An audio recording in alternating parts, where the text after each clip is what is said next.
Did you know that one of the most expensive albums in rock history took over a decade to complete and nearly bankrupted the band? Today, we're exploring the wild production stories behind the most costly albums ever made. Some that were worth every penny and others, maybe not so much. In this video, we'll dive deep into legendary albums like Guns N' Roses' Chinese Democracy and Fleetwood Mac's Tusk. We'll break down why they were so expensive, the drama behind the scenes, and whether the investment paid off in the end.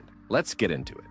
In the world of rock music, creating an album is a massive undertaking, especially when you want it to be groundbreaking. Some of the most iconic bands in history weren't afraid to pour millions of dollars into making sure their albums stood out. But why were these albums so costly, and what went into their production?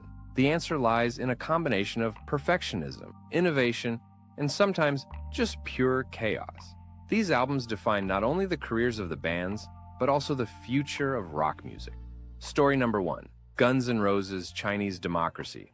Let's start with the infamous Chinese Democracy by Guns N' Roses. This album cost an estimated $13 million and took an unbelievable 14 years to complete. What made it so expensive? Endless recording sessions, lineup changes, and Axl Rose's quest for perfection. Many people don't know that the production involved multiple studios, producers, and over 20 different musicians contributing to the final product. Rose was obsessed with making it a masterpiece, even employing cutting-edge technology and techniques that pushed the boundaries of rock music. Despite the hype, Chinese Democracy didn't live up to its expectations commercially. Though it received decent reviews, fans were divided. Did it justify its price tag? That's up for debate. Story number 2, Fleetwood Mac's Tusk.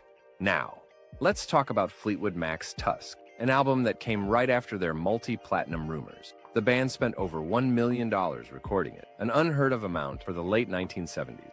Tusk was Lindsey Buckingham's experimental project. He didn't want to repeat the pop success of Rumor, so the band rented the most expensive studio in Los Angeles, used unconventional recording technique, and even hired an entire marching band for the title track. While Tusk didn't sell nearly as many copies as Rumors, it became a cult classic over the years. Praised for its bold artistic direction, it's seen as one of the most forward-thinking albums of its time. Michael Jackson's History and Queen's A Night at the Opera. Let's not forget other costly albums like Michael Jackson's History, which had a massive marketing budget on top of production costs, and Queen's A Night at the Opera, which became the most expensive album to record in 1975.